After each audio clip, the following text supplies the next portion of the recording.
Finn, come down to the lab on the 3rd floor, I need help. The voice on the other end of the line on the office phone made Finya's heart race. There's something about the plane crash case. 5 minutes later, Dr. Finya appeared in front of the main lab of the Bioanthropology Research Institute. She walked in and saw Bua, dressed in a long white lab coat with blue gloves, standing with her hands on her hips in front of a 65-inch screen. The screen was connected to a 20-fold magnification camera and high-intensity lights. Bua stared at the screen, her eyebrows furrowed in concentration. What's wrong, Bua? Finya asked, stopping near a stainless steel table where part of a rib cage was exposed. Bua pointed to the television screen. Look at this, what do you think of these marks? Finya looked at the monitor and saw a sharp mark on the plane crash victim's 5th left rib. This mark is recent.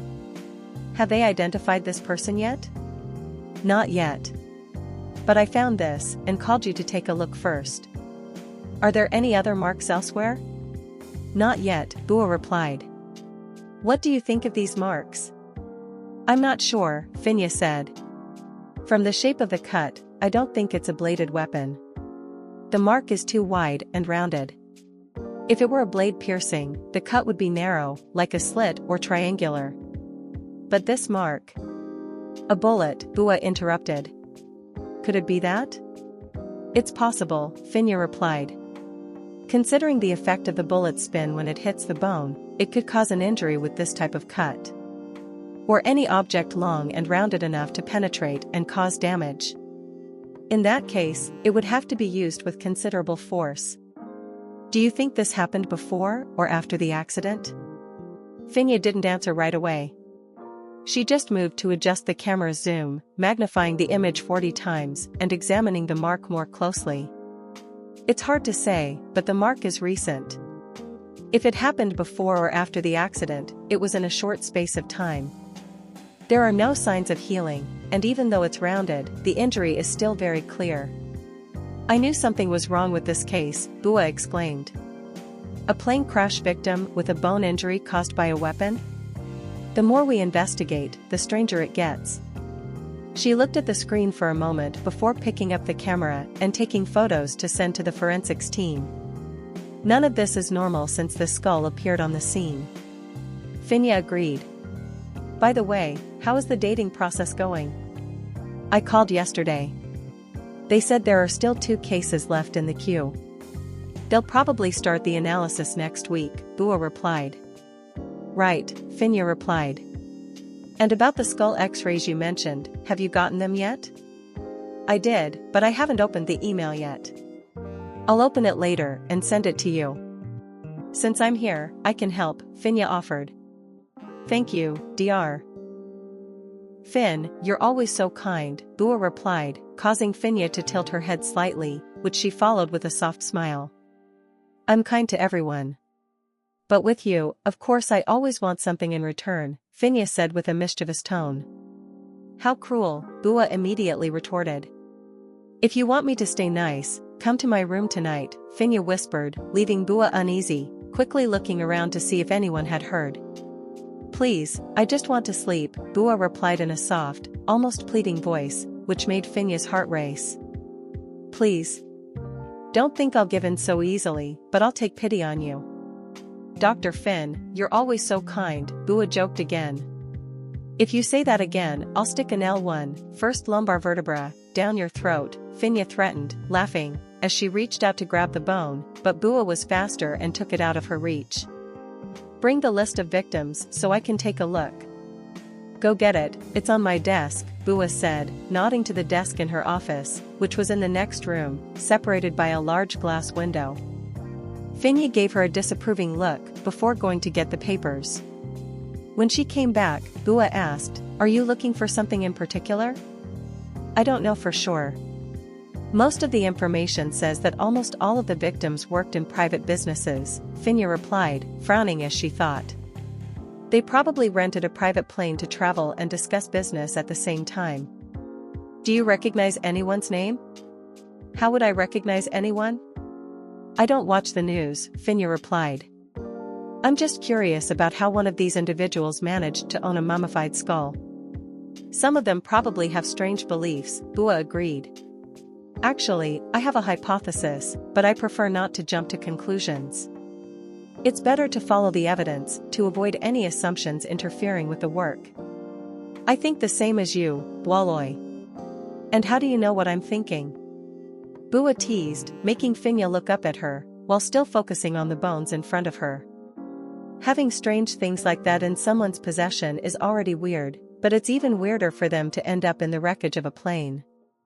The anthropologist working on the case is also weird, Finya joked back. You're so normal, aren't you? Bua immediately retorted. Hey, Finn. What? Do you think this has to do with? Bua lowered her voice, almost whispering. Some mummy curse or something? Like, could the Book of the Dead have a curse or something like that? Why are you whispering? You know that even if you speak softly, ghosts can hear, right? Do you think this has something to do with mummy curses? Bua repeated in a normal voice. How many mummy movies have you watched? Not many, I usually sleep more than watch. Finya let out a long sigh, clearly mocking, while Bua laughed. I know that, you sleep with me. You have class this afternoon, right? First class since you got back, right? Bua quickly changed the subject after the provocation. Yes, Finya replied calmly. About the spine and extremities of mammals. I borrowed the bone from a chimpanzee. Bua, who is now the head of the lab, nodded in approval. You borrowed it and you're only telling me now? She replied, giving her a sideways look, mocking her again. You can take it, Dr. Finya, feel free. Oh, can I watch your class? I'd like to review some concepts. I can review it with you personally, Boykong. Any part you want. Better leave it alone, Bua replied hurriedly, declining the offer. If you have so much free time, I'll ask the professor to find you some work, Finya said, watching Bua as she picked up the radius, forearm bone, and began measuring and photographing the bone. So, do you think this has to do with a curse or something? Bua returned to the question curiously. I heard that some archaeologists opened the tomb of a pharaoh, but there was a curse warning them not to disturb his eternal rest, so one by one, they started dying mysteriously, out of nowhere. We still don't know who the skull we found is, or where it came from, Finya observed. To be honest, considering the skull, it doesn't even look like someone from that region. If we're assuming it's Egyptian, the truth is that the ancient Egyptians were a very diverse ethnic group, both in the north and south. Most had mixed ancestry of African, European, and even Middle Eastern.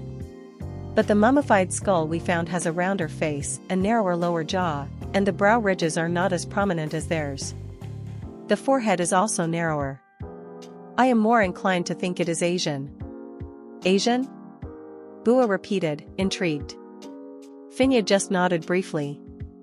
Ancient Egyptians cannot be categorized ethnically in the same way we do today, Finya explained. There were many mixtures of races.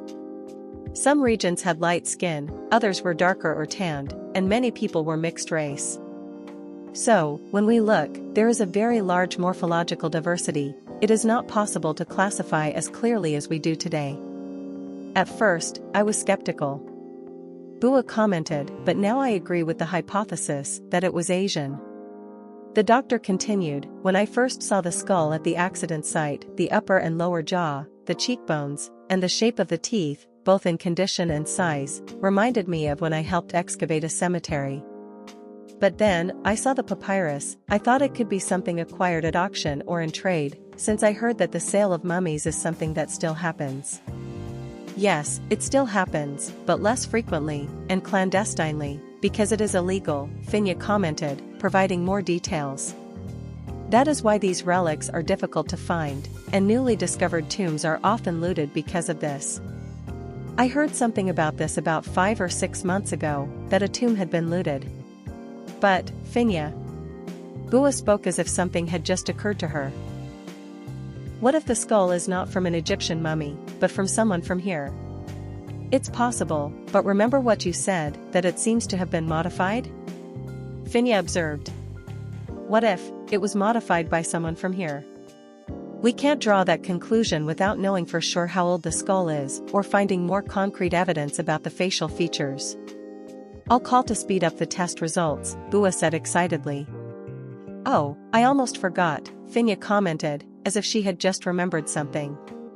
When is Fong coming back? Maybe she can help us with this case. Referring to a colleague from the doctorate who was doing research in bioanthropology in the Netherlands, Fong was a close friend of Bua and also quite close to Finya. Probably in a week or two. She said she was already looking at the tickets to come back. When does she finish her doctorate, anyway?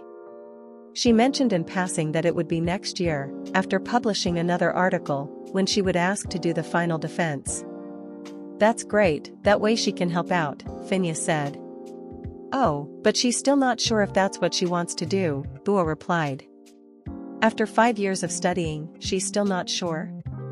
Don't you think it's a little late for that, she teased. At her age, she's still thinking about changing careers? If her heart isn't in it anymore, what's the point? She won't be happy, Bua commented. You're right, Finya nodded without looking up from the documents.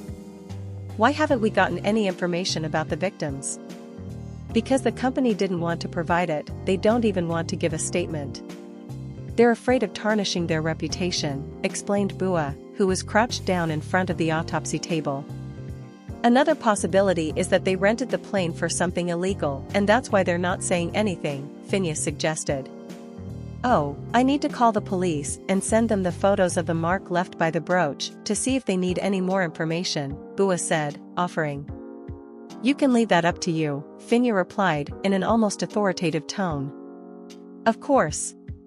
Bua promptly retorted. Dr. Finya just walks around the place acting all elegant and hot and then leaves. I already know how it is. I look beautiful just by standing still and existing, don't I? Finya replied, making Bua frown immediately. Am I wrong? I won't even comment, Bua replied in a mocking tone. You should know that better than anyone, don't you, Boykong? Finya winked at her. Or am I wrong? If you're that beautiful and have nothing else to do.